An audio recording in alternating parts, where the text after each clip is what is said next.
Ray, I swear to God, I put the bet on. Did you now? I don't know what Mick's talking about. A few minutes later. I was gonna put the bet on, but I just said, well, I'm pretty too easy to do something, mate. Just do it, huh? I know. Sorry, mate. I just... What an idiot. For the record, I don't like the way this turned out any more than you do. But this is the world we live in. And justice does not always prevail. There's no doubt that there's an appeal of movies like John Wick, Taken, John Q, Batman, and The Joker. Someone was killed today because of what you did. I know.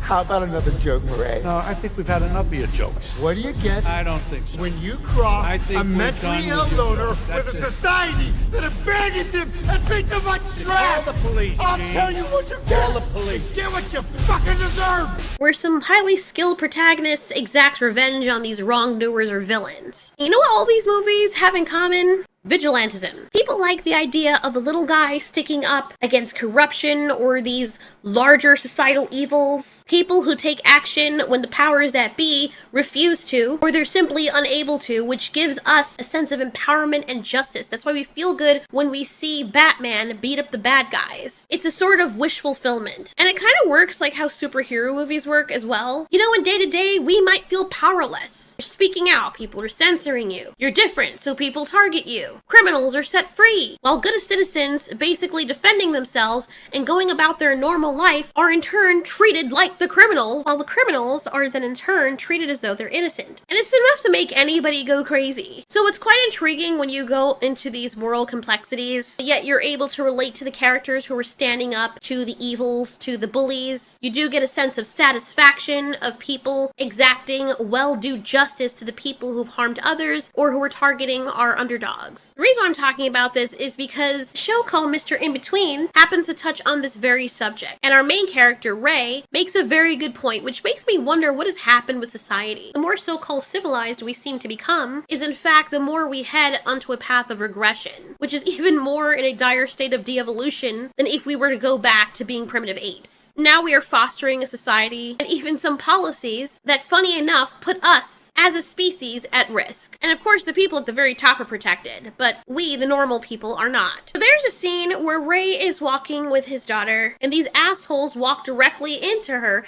and instead of apologizing, they try to make themselves look big and imposing and intimidating, threatening to beat up Ray in front of his little girl, without even apologizing to her. Now granted, there are gonna be assholes out there, and they don't necessarily have to do that, but one of the reasons why people feel as emboldened as they do to even act like this is because there are no direct consequences, which say what you want about violence, but it's very clear that when there are no actual direct and transient consequences to certain actions, that human beings, who are still animals, keep pushing the mile and taking that as a cue to overstep in terms of behavior. If a bully never gets his just desserts, what's going to happen? Do you think he's going to have an epiphany one day and say, you know what, I don't like the fact that I'm beating up this person, even though it makes me feel strong, even though despite I'm being bullied at home, it makes me feel good having that control on somebody else. So I'm gonna take a break and I'm not gonna actually beat up this person who I've been beating up for 3 years. No, usually what happens is when you stand up to the bully is when they stop. Horses do this. They engage in this territorial behavior and this aggressive behavior all the time, kicking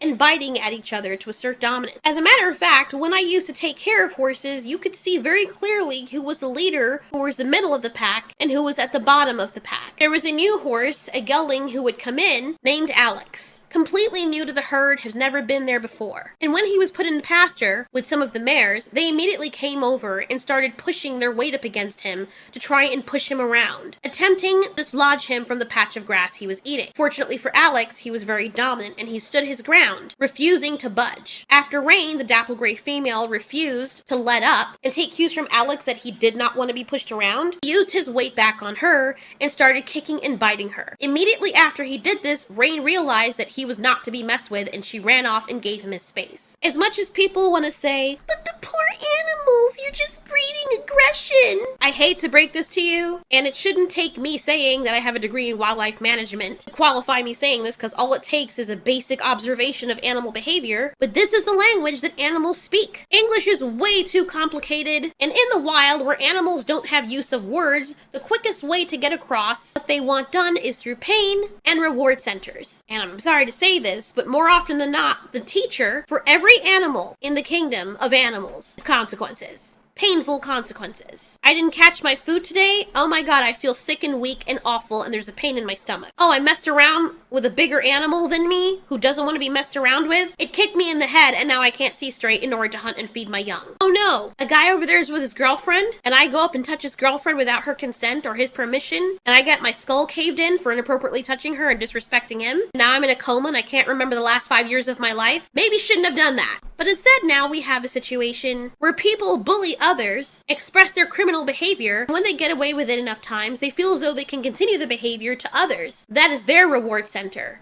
No consequence, the reward of swinging their dicks around and seeing everybody cower. So now they're going to be emboldened to do this to someone else, and they're going to keep raising the stakes because nobody stands up to them, or justice is never served. You right, old man?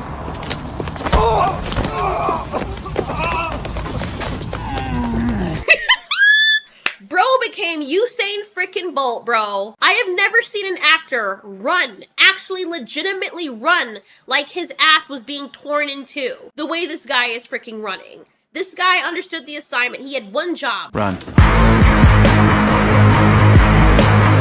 And he did. And he understood exactly what was happening. Left his friend there, to hell with his friend. He realized, oh, this is the kind of guy that will fight back in broad daylight and actually hold me accountable for my actions. Holy Santa Claus tits. Maybe should not have done that. So what did we learn today? Maybe not walk into people's kids. And if you do, maybe be a decent human being and issue an apology. However, because this dumbass snitch over here can't mind her own business, our friend Ray over here gets a visit from the cops, and to avoid going to jail, he has to go to anger management class. He is the villain of the story. And it's quite telling when the host here is listening to everybody's stories and accounts about them hitting their children or their spouses, how he seems to have sympathy for them, but because Ray has no sympathy for an asshole he beat up that was a bully, the host seems to take on a cynical and judgmental air about him. And it's what Ray says next that really hits home. And we really have to contemplate this. Are we being too lenient in society? There is a sense of justice, and there is understandably a need for trial and for things to go right, because there have been cases where people have lashed out at others who they believed deserved the justice, but then it turns out it's the wrong guy that they got, which is funny enough something that actually happens in the show. But there is such a thing as leaning too far over to the other side and overcorrecting. I think as basic animals, since we have not evolved out of the need to have tantrums and throw aggressive fits, that there needs to still be an element of civil justice for people physically correcting others when the need arises, while exercising constraint. And this is what this video is about now. I mean, I'm pretty big on just respect, so like if you respect me, I respect you. You know, if you don't, we got a problem.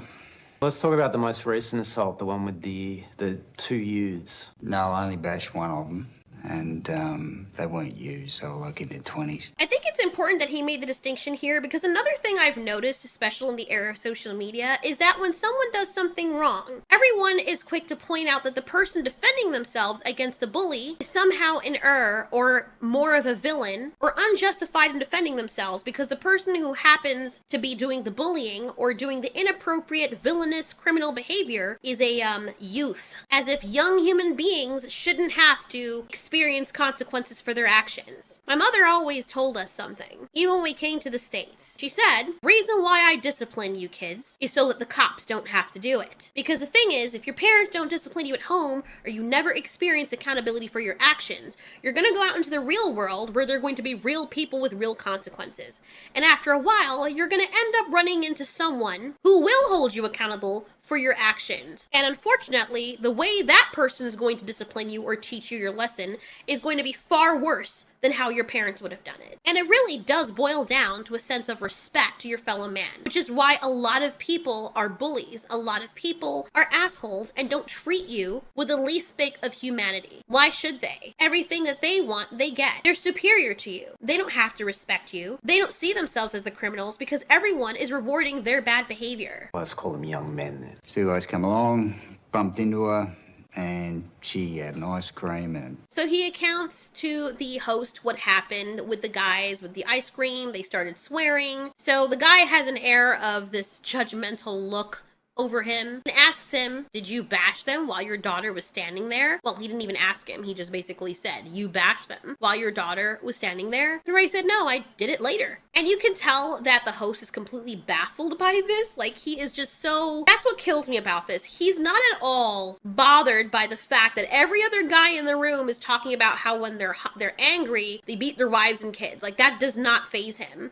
But this guy over here, defending his daughter or taking care of some assholes who deserved it. Assholes probably like the guys in that room who, you know, no fault on them. I guess they're gonna get help, fine, but how many of them are actually gonna go home and change their lives? We don't know, but it's okay because they're following his advice and they're being calm and conformed. Oh no, but this guy who actually holds assholes like that accountable, somehow he's being grilled. And it really shows you the state of civilization nowadays with first world countries, because this is supposed to be a common sense thing that apparently just eludes people's thought process. Don't be an asshole, don't hurt people, and you won't get hurt. However, when you are an asshole and you do hurt people and they hurt you back, you shouldn't hurt them back. You should just let people hurt you because you are the problem if you defend yourself, which is very weird. But I do like how Ray breaks this down. Do you enjoy hitting people?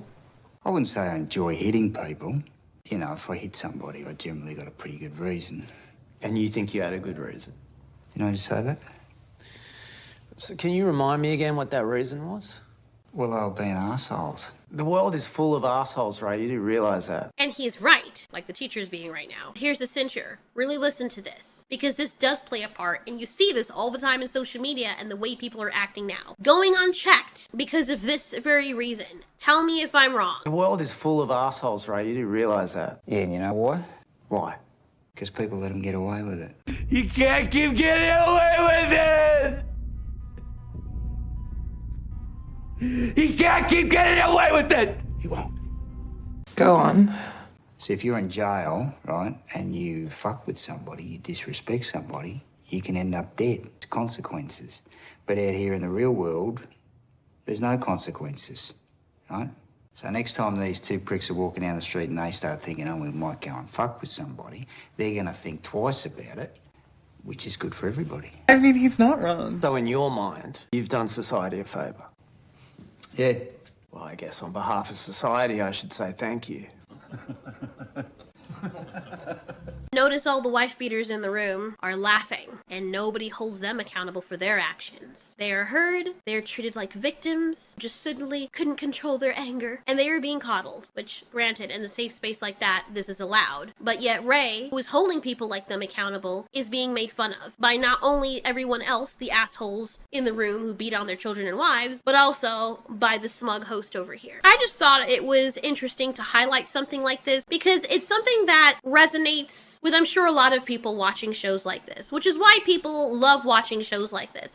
It's not because we absolutely love violence, of course. Human beings tend to gravitate towards shows of violence because it's what they understand. But what we like more is cause and effect and closure. Knowing that there's a reward for certain actions, for you working hard towards a goal and achieving it. On the flip side, knowing that there's a consequence, or also a reward for justice being served to people who would harm you and your family. I find it rather intriguing that as we are supposedly progressing towards better society and betterment of our species, that we are doing everything in our power to tear it down and to fight against the natural laws that have kept us alive as a species for so long. Now, do I believe that it's advisable for everyone to just go out there and to resort to violence against anyone who offends them? Absolutely not. We see that does not work out very well. However, I do believe that it's crucial to recognize recognize how significant the act of cause and effect is when it comes to maintaining a well-functioning society. We can't expect people to just embrace their role as responsible citizens and be motivated to continue being good citizens if they are consistently punished for being virtuous, while those who are the bad actors and actual criminals are rewarded for their wrongdoings. It's especially messed up when the very criminals who harm the good citizens don't meet any justice whatsoever. And it speaks volumes when people are drawn to shows where they witness the delivery of justice, even if the supposed protagonist happens to be a criminal themselves. Trust me, the irony is not lost on me considering the subject matter of this video and the show of which I'm speaking. Anyway, thanks so much for watching. This has been Ultiori. You ask, we answer.